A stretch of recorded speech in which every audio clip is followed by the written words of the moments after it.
ಎಲ್ಲರಿಗೂ ನಮಸ್ಕಾರ. ಸವಿರುಚಿ ರೆಸಿಪಿಗೆ ಸ್ವಾಗತ. ನಾನಿವತ್ತು ಹೋಟೆಲ್ ಶೈಲಿನಲ್ಲಿ ಕೆಂಪು ತೆಂಗಿನಕಾಯಿ ಚಟ್ನಿ ಮಾಡೋದನ್ನು ತೋರಿಸ್ತಾ ಇದ್ದೀನಿ. ಇದನ್ನು ದೋಸೆ, ಇಡ್ಲಿ, ಚಪಾತಿ, ಪೂರಿ, ರೊಟ್ಟಿ ಈ ಥರ ಎಲ್ಲದರ ಜೊತೆನಲ್ಲೂ ತುಂಬ ರುಚಿಕರವಾದಂಥ ಕೆಂಪು ತೆಂಗಿನಕಾಯಿ ಚಟ್ನಿನ ಸುಲಭವಾಗಿ ಮನೆಯಲ್ಲೇ ಯಾವ ರೀತಿ ಮಾಡೋದು ಅಂತ ನೋಡೋಣ ಬನ್ನಿ. ಇದಕ್ಕೆ ಏನೇನು ಪದಾರ್ಥಗಳು ಬೇಕು ಅಂತ ನೋಡ್ಕೊಳ್ಳೋಣ.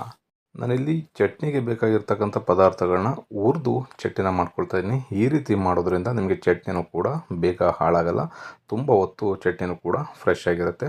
ಈ ಒಂದು ಫ್ರೈ ಪ್ಯಾನ್ನ ತೊಗೊಂಡು ಇದಕ್ಕೆ 1 ಟೀ ಸ್ಪೂನಷ್ಟು ಎಣ್ಣೆನ ಸೇರಿಸ್ಕೊಂಡಿದ್ದೀನಿ. 3 ಗುಂಟೂರು ಮೆಣಸಿಕಾಯಿ, 3 ಬ್ಯಾಡಗಿ ಮೆಣಸಿಕಾಯಿ, ಅರ್ಧ ಇಂಚಿನಷ್ಟು ಶುಂಠಿನ ಸೇರಿಸ್ಕೊಂಡಿದ್ದೀನಿ. ಒಂದು 3 ಪೀಸಷ್ಟು ಬೆಳ್ಳುಳ್ಳಿನ ಸೇರಿಸ್ಕೊಳ್ತಾ ಇದ್ದೀನಿ. ಅರ್ಧ ಟೀ ಸ್ಪೂನಷ್ಟು ಕಾಳು ಮೆಣಸು, ಅರ್ಧ ಟೀ ಸ್ಪೂನಷ್ಟು ಜೀರಿಗೆ, 1 ಟೇಬಲ್ ಸ್ಪೂನಷ್ಟು ಹುರ್ಗಡ್ಲೆ. ಇಷ್ಟು ಪದಾರ್ಥಗಳನ್ನ ಸೇರಿಸ್ಕೊಂಡು ಸ್ಟೌವನ್ನು ಎಳೆ ಕಾವ್ನಲ್ಲಿ ಇಟ್ಕೋಬೇಕು. 1ರಿಂದ 1.5 ನಿಮಿಷ ಚೆನ್ನಾಗಿ ನಾವು ಇದನ್ನು ಫ್ರೈ ಮಾಡ್ಕೋಬೇಕಾಗತ್ತೆ. ಈ ರೀತಿ ನಾವು ಚಟ್ನಿ ಪದಾರ್ಥಗಳನ್ನ ಹುರಿದು ಮಾಡೋದ್ರಿಂದ ನಾನು ಆಗಲೇ ಹೇಳ್ದಾಗೆ ಚಟ್ನಿನೂ ಕೂಡ ತುಂಬ ಹೊತ್ತು ಫ್ರೆಶ್ ಆಗಿರುತ್ತೆ, ಬೇಗನೆ ಹಾಳಾಗಲ್ಲ. ಇದಕ್ಕೆ ನಾನೀಗ 1 ಕಪ್ಪಿನಷ್ಟು ತೆಂಗಿನ ತುರಿನ ಸೇರಿಸ್ಕೊಳ್ತಾ ಇದ್ದೀನಿ. ತೆಂಗಿನ ತುರಿನ ಸೇರಿಸಿ ಆದಮೇಲೆ ನೀವು ಕಂಪ್ಲೀಟಾಗಿ ಸ್ಟವ್ನ ಆಫ್ ಮಾಡಿಕೊಂಡು ಅದನ್ನು ಅಷ್ಟೇ ಒಂದು ಅರ್ಧ ನಿಮಿಷ ಈ ರೀತಿ ಆ ಬಿಸಿನಲ್ಲೇ ಮಿಕ್ಸ್ ಮಾಡ್ಕೋಬೇಕಾಗತ್ತೆ.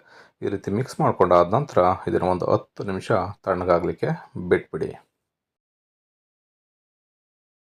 ಈಗ ನಾವು ಫ್ರೈ ಮಾಡ್ಕೊಂಡಂಥ ಪದಾರ್ಥಗಳು ಕಂಪ್ಲೀಟಾಗಿ ತಣ್ಣಗಾಗಬೇಕು. ಅದಾದಮೇಲೆ ಮಿಕ್ಸಿ ಜಾರ್ಗೆ ಸೇರಿಸ್ಕೊಂಡು ಇದನ್ನು ರುಬ್ಕೋಬೇಕಾಗತ್ತೆ.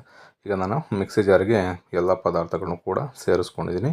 ಇದಕ್ಕೆ ಈಗ ಸ್ವಲ್ಪ ಕೊತ್ತಂಬರಿ ಸೊಪ್ಪನ್ನು ಕೂಡ ಸೇರಿಸ್ಕೊಳ್ತಾ ಇದ್ದೀನಿ. ರುಚಿಗೆ ತಕ್ಕಷ್ಟು ಉಪ್ಪನ್ನು ಕೂಡ ಈಗಲೇ ಬೆರೆಸ್ತಾ ಇದ್ದೀನಿ. ಸ್ವಲ್ಪ ನೀರನ್ನು ಬೆರೆಸಿ ಇದನ್ನು ನಾವು ಸ್ವಲ್ಪ ತರ್ತರಿಯಾಗಿ ರುಬ್ಕೋಬೇಕು. ಕಂಪ್ಲೀಟಾಗಿ ನುಣ್ಣಗೆ ರುಬ್ಬೋದಕ್ಕೆ ಹೋಗಬಾರ್ದು, ಸ್ವಲ್ಪ ತರ್ತರಿ ಇರಬೇಕು. ಅದಕ್ಕೆ ನಾವು ರುಬ್ಕೊಂಡ್ರೆ ಸಾಕಾಗುತ್ತೆ. ನೋಡಿ, ಈ ಅದಕ್ಕೆ ನೀವು ತರ್ತರಿಯಾಗಿ ಚಟ್ನಿನ ಸ್ವಲ್ಪ ಗಟ್ಟಿಯಾಗಿಯೇ ರುಬ್ಕೋಬೇಕು. ಇದನ್ನು ನೀವು ನೀರು ಚಟ್ನಿ ಥರ ಮಾಡಿಕೊಂಡ್ರೆ ದೋಸೆ, ಇಡ್ಲಿಗೆಲ್ಲ ತುಂಬ ಚೆನ್ನಾಗಿರುತ್ತೆ.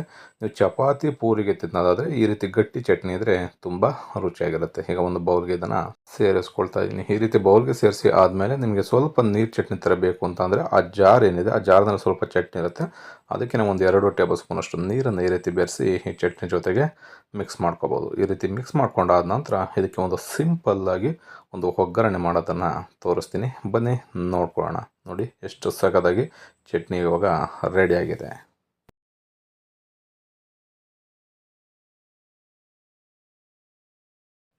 ನಾನಿಲ್ಲಿ ಒಂದು ಫ್ರೈ ಪ್ಯಾನ್ನ ತೊಗೊಂಡು ಇದಕ್ಕೆ 1 ಟೇಬಲ್ ಸ್ಪೂನಷ್ಟು ಎಣ್ಣೆನ ಹಾಕ್ಕೊಳ್ತಾ ಇದ್ದೀನಿ. ಎಣ್ಣೆ ಮೀಡಿಯಮ್ ಊರಿನಲ್ಲಿ ಬಿಸಿ ಆಗಬೇಕು. ಅದಕ್ಕೆ ಅರ್ಧ ಟೀ ಸ್ಪೂನಷ್ಟು ಸಾಸಿವೆನ ಸೇರಿಸ್ಕೊಳ್ತಾ ಇದ್ದೀನಿ.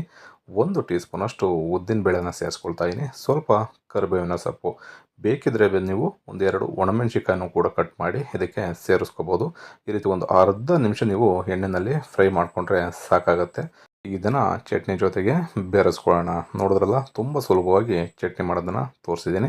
ಈ ರೆಸಿಪಿ ನಿಮಗೆ ಇಷ್ಟ ಆಯಿತು ಅಂತ ಅಂದರೆ ಆದಷ್ಟು ಜನಕ್ಕೆ ಶೇರ್ ಮಾಡಿ. ನೀವು ಕೂಡ ಮನೆಯಲ್ಲಿ ಒಂದು ಸಲ ಟ್ರೈ ಮಾಡಿ ಹೇಗಿತ್ತು ಅಂತ ಕಮೆಂಟ್ ಮಾಡಿ ತಿಳಿಸಿ. Thank you.